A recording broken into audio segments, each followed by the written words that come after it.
So today we have some Counter-Strike drama to talk about. This is Counter-Strike community drama as opposed to necessarily anything going on with the game or anything like that. But this story is pretty funny, pretty crazy, and overall pretty weird. I don't really understand why any of this is going on or being talked about right now.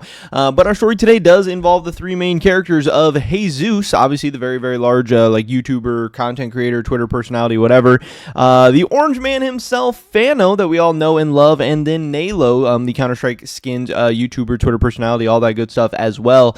And it's pretty interesting. It's pretty crazy. It's pretty funny. Like I said, I love drama. I'm sure a lot of you guys love drama as well. So we're going to be getting into this. But of course, first, just want to mention real quick, if you are looking to sell any of your CS2 items and turn them into cold hard cash or crypto or any other payment method, you should definitely hit me up over on Twitter. It's going to be the first link in the description below. We're buying all kinds of different stuff right now for the right price. You can see here some of the new stuff I've picked up. Some guns, some knives, some agents, some stickers, some cases, some patches, anything and everything. Maybe you need some cash for IRL stuff or to switch up your inventory or portfolio or whatever.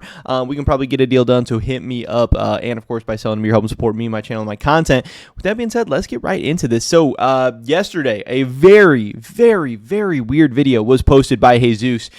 He posted this: how one tweet destroyed a CS2 skins community, TDM Jesus. And pretty weird, pretty crazy. This is about some drama that obviously happened on Twitter and YouTube and Discord and all over the place. But it happened so long ago, and I don't know. I know a lot of people are saying, hey, is this a slow news day for Jesus? Or, why is he dropping this weird video, random video? Why are you dropping this a year late? My favorite comment about this entire video, and I was absolutely rolling by this, and this guy hit the nail on the head.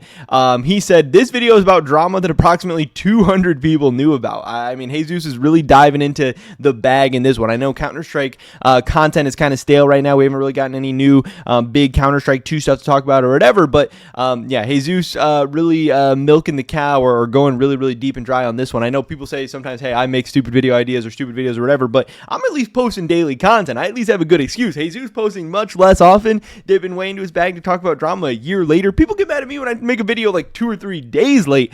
This man literally came up a year late to this drama, but here's some of the things he went into the video. Obviously, this video starts off by mainly talking about the original tweet from Fano that really got a lot of the, dunking on Fano times started. He said, currently the only Paris Hollow sticker under $1 that's listed on the Steam market, while the sticker varies slightly from the previous borderless versions. It may prove to be a sleeper that investors look back and wish they bought at these low levels. A simple 10x is only $750. And again, this is obviously that ENTS sticker meme and tweet that is now famous and historic in the Counter-Strike community. Because it's so stupid. It is so ridiculous in so many ways. And the fact that Fano thought this was a good tweet and tweeted this out and thought this was a real thing that he should share with people and he had some brilliant genius revelation or whatever here should have cued everyone to just how intelligent or smart or whatever Fano is about really this whole situation. But honestly, at the end of the day, it doesn't really matter. But again, this was enough proof to me, but I already knew this, that Fano's just a meme. He literally is an idiot who has no idea what he's talking about, and he doesn't deserve attention or recognition. Yeah, I've dunked on him a couple times. I've made fun of him. I like to make jokes and memes and stuff like that and just fuck around. But I've never actually allowed Fano to have much headspace or really promote his stuff or give him too much attention or try to feed into the drama too much. Yeah, hey, I love some drama, so I'm always going to stick my head in the middle of some stuff here and there. But I mean, this tweet is just so stupid, ridiculous for so many reasons. I don't even want or need to explain it. But this was what obviously began the community to start dunking on Fano and stuff like that, and that led to a lot of the drama and controversy, which eventually led to Nalo, and Jesus talks about this, Nalo dropping this huge document, and honestly, like I said, I have had some negative experiences with Fano in the past. I'm not a big fan of him. Originally coming up, I actually watched a lot of Fano content because when you look up CS2 skins, investing content or whatever, Fano's some of the first stuff that comes up. So I've watched a lot of Fano videos. I've watched a lot of Fano live streams. He was how I originally first started learning a lot about a lot of stuff in the CS community. And you can say, hey, maybe that's why I'm so stupid or don't know anything or whatever today. But I eventually stopped watching Fano because as I learned more about the CS skins community, I realized how really stupid Fano is and how he doesn't really know anything. And literally, if you watch all of his videos, I was watching so many of his streams. You could watch one stream and then watch a stream the next day, and he literally contradicts himself. He'll literally say one thing the next day and then say the exact opposite thing the day after that.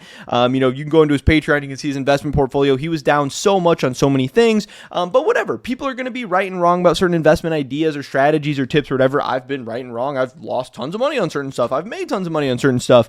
I don't really care or to say, hey, Fano, if you're not an expert, if you don't get every single investment right, whatever, then nobody should watch you. You shouldn't have videos, whatever. People can watch what they want to watch. You can make content about what they want to make. And if Fano wants to make content about his investment journey or the things he's doing, whatever, that's totally fine. But I'm just not going to watch him. I'm not going to entertain it because I know that he is doing probably mostly minus EV stuff and doing a lot of stupid stuff. And yes, there's been periods where he's been right about a lot of stuff, but that's been periods where the market has generally just gone up and you could have literally picked anything and made it right, whatever. But I have had negative experiences with Fano. I'm not a fan of him. I think he's stupid. I don't think you should watch his videos. And obviously, I'm friends with Nalo. You know, I've been a part of that community and stuff like that. But honestly, I don't know why Nalo did all this. He dropped this huge, long document. You know, obviously, most people are going to be hitting you with the, hey, I ain't reading all that, buddy, whatever. But Nalo also says some stuff that I don't even necessarily agree with in here. You know, he talks about how Fano tries to manipulate his own investments for personal gain, blah, blah, blah, blah. Talks a lot about how Fano having a Patreon is potentially problematic and whatever. And also, you know, there's this whole debate of should you be making videos about stuff that you own and whatever. And, you know, I don't necessarily know where I fall on all of this. Obviously, I think content creators should be able to try and monetize their stuff. And I want people to be able to make money and live and eat and all that good stuff.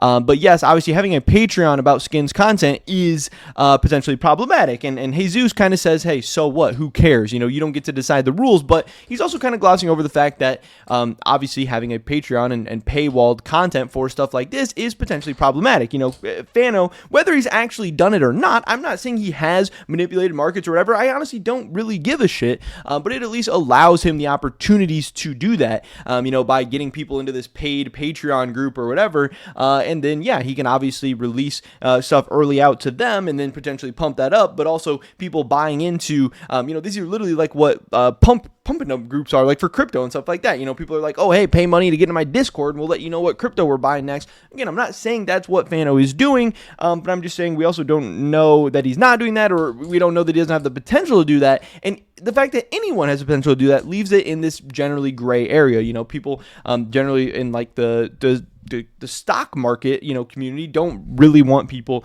you know, putting their stock picks behind paywalls and stuff like that, because it does lead for these potential really weird opportunities where people are paying to get early access to be able to pump or buy the stocks first before they actually hit the market. And it does lead to these potential pump and dump situations. Even if it's not by Fano himself, it also could be people in his community taking advantage of these opportunities as well.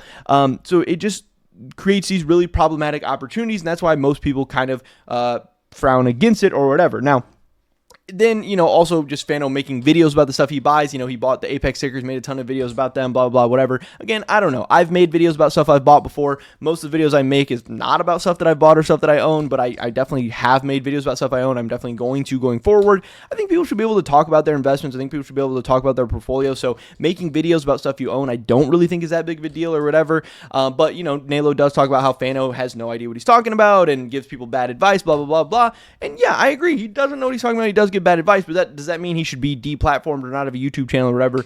No, I don't necessarily agree with that. I think obviously Nalo, you know, doesn't like Fano, but I do think a lot of this document was like a little bit weird. And honestly, I've read bits and pieces of it. I don't really care to dive into it too deep. It was pretty strange. And yeah, at the end of the day, Jesus does just talk about how it is pretty weird and it doesn't really make sense why he did all this and blah, blah, blah, blah, blah. Again, I don't really care about any of this drama too much. I think this whole thing was pretty stupid and silly. You know, Nalo has now responded to this video and said that, hey, Jesus just made a video about the Fano drama from a year ago, Slow News Day, I guess, and he made some very negative things about me and others due to overlooking and misinterpreting many points of my video.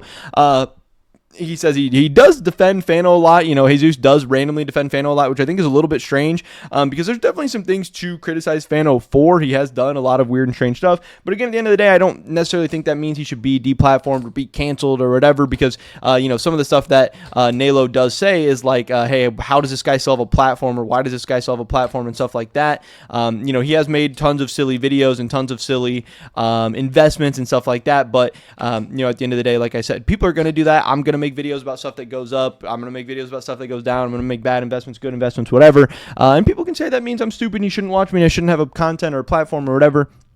I don't really agree with that. At the end of the day, I just think Fano is not very smart, makes bad decisions, makes weird content, makes shitty videos. And I know Jesus was like, oh, people are just dunking on Fano for clout, and it's just, you just want to get views and blah, blah, blah. It's like, dude, I don't know. Fano doesn't really even get that many views. Yeah, he has 64K subs, but it's all from, popular videos a long time ago, 4 years ago, 4 years ago, 3 years ago, 5 years ago, 4 years ago. These days he's really in the couple thousand views. He's a similar size to me and Nalo and Master Shiny and all these guys. Some of his videos even get less than videos that I put out or some of these other guys put out. I don't think people are like, oh, I'm going to attack Fano so I can get a bunch of views. I make videos about anything and everything that I think will get some views or I just want to talk about or whatever. So yeah, this whole situation was very, very weird. I have no idea why Jesus decided to post a video about it today. I have no idea why Jesus decided to defend Fano so vehemently. I think there was some things that are worth defending Fano about. I do think some of the things the community said and were doing to him were unfair. I do think some of the things that Nalo said were unfair, and I don't necessarily agree with. But I also think that there is some fair criticism to be made about Fano and all that. But at the end of the day, my response was just, I just don't really give a shit. I have really not thought about Fano much since all this stuff happened, and it's been a lot better. I think overall the skins community is better when you just kind of ignore him and don't deal with him and just don't listen to a lot of the bullshit and weird shit he says. Is it maybe problematic that, hey, he is giving bad advice and weird advice to a lot of people? Yeah, sure, but those people can watch whatever they want. If they think it's good advice or fun advice, whatever, that's fine. I do think the one weird and maybe partly problematic or maybe gray area is the Patreon and all that stuff that he has going on, but hey, I mean, they're going to do what they're going to do, whatever. I truly don't really care that much. Don't really know why Jesus cares this much. Don't know why he decided to drop this. He does dunk on Nalo and Master Shiny, a lot of these guys a lot. Like I said, these people are my friends, but I do think they weren't entirely right in all these situations, so they deserve some criticism as well. But at the end of the day, I think the truth is probably somewhere in the middle. I don't think, Fano and Jesus are totally right here. I don't think Nalo and them were totally right here. Some weird, funny, crazy skins community drama that I don't think deserved a whole video from Jesus, and definitely didn't deserve a whole video a year later. Again, this first Fano tweet, I don't know the exact date on this, but this was sometime around May, June, July of 2023, and we're now talking about this in July 2024. I don't know. I'm ready to move on from this. I don't care. Like I said, I haven't thought about Fano in a long time, and I would like to keep it that way. But pretty much it was this video today, guys. Hopefully catch you in the next one. Until then, peace.